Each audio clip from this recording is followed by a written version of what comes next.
Hi everyone, I'm meteorologist Rusty McCranie, and welcome to Weather Express. It's your weather in 5 minutes. Start the clock.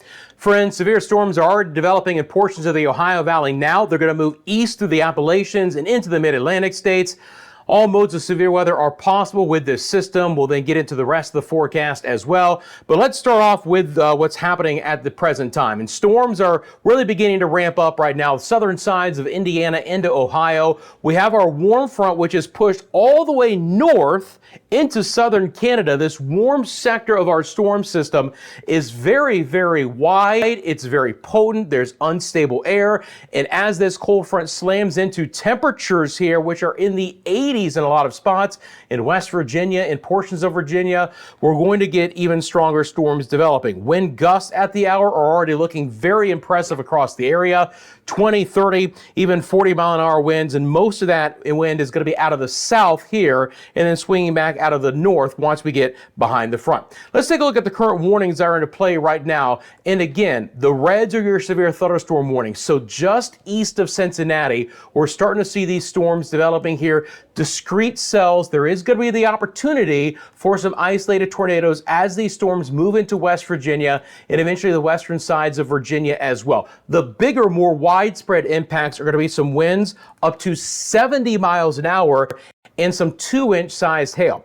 At the present time, I'm going to bring on the current watch. It's a severe thunderstorm watch. Now look, that's better than having a tornado watch, but the risk for tornadoes is still not zero in these spots. But again, max hail size, 2-inch size hail. You're getting up to ping pong ball size hail, winds of up to 70 miles an hour. It's going to be an issue. And the Storm Prediction Center has actually continued to raise the risk. We do have an enhanced risk right now from the Charleston, West Virginia area to the far western sides of Virginia. Again, that's a 3 out of 5 of the scale. The yellow slight risk is 2 out of 5, and it does extend back down towards Washington, D.C. and just to the south of Baltimore, but I-95 there and portions of Virginia included in that, and just generalized thunderstorms for the Ohio Valley and into the northeast here as we roll through the remainder of today and overnight. These storms will then pivot and move north and east. And again, temperatures in the northeast are very mild for this time of the year. New York City and Boston right now coming into the 60s. It's a beautiful day right now, but eventually down the road, this storm system is going to pivot north and east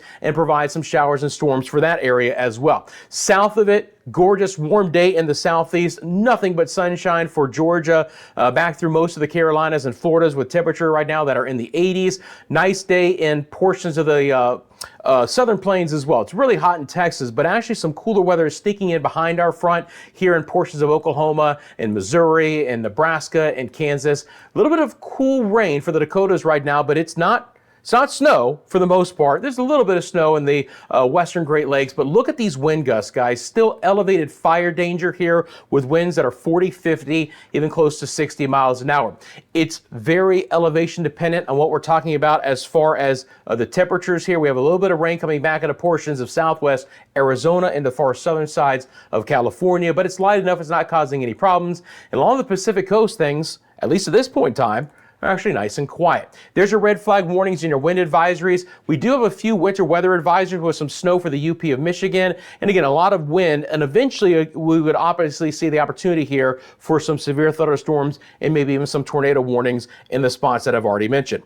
Okay, let's get into the models. I'm going to bring in our high resolution rapid refresh, and we're going to follow this model here over the next 48 hours. Again, our storm system with the area of low pressure in the Great Lakes will spin this towards the coastline relatively quickly, but it'll also tap into moisture from the Atlantic, and another round of storms which should stay non-severe are likely from Philadelphia north tomorrow into portions of New York, including New York City, on over towards Hartford, Connecticut, on over towards Boston, Massachusetts as well. But again, in the short term, you can see these storms lining up over West Virginia, Virginia, portions of Pittsburgh, Pennsylvania, Pittsburgh, Altoona areas, on over towards York, PA. And again, even Philadelphia could get caught in an opportunity for a strong to severe storm. It's the 70-mile-an-hour winds that I'm most concerned about. Then those rain and storms pivot up to the northeast for tomorrow. Warm enough where it is rain. Now behind this could turn into a little bit of light snow for the Great Lakes and a lot of wind as well. Elsewhere across the country, we're actually looking relatively pleasant. That storm system, again, pivots to the northeast and New England. A few storms are likely in the southern plains, but they're not going to be severe. When we look at the risk for severe storms tomorrow, we don't really have a risk. There's a few thunderstorms possible in portions of the Four Corners, but those will be non-severe. And then those non-severe storms spread into portions of the central plains as well. As far as rain total accumulations go, some of the highest will again be in West Virginia, and most of this is still rain, but it could be several inches there through portions of Big Sky Country and into the Intermountain West. And your snow totals again are relatively locked up to the Great Lakes and portions of the of New England and the western sides of New York as well. But you look at the scale, it's about 1 to 3 inches in most spots. I'm not expecting there to be a lot in the way of snow accumulation. Friends, I am out of time. Thank you for making Weather Express a part of your daily routine. Let me know in the comment section below where you're viewing from, and I really do appreciate those who like and subscribe to the channel. You have a great rest of your day, and I'm back tomorrow with your latest 5-minute forecast.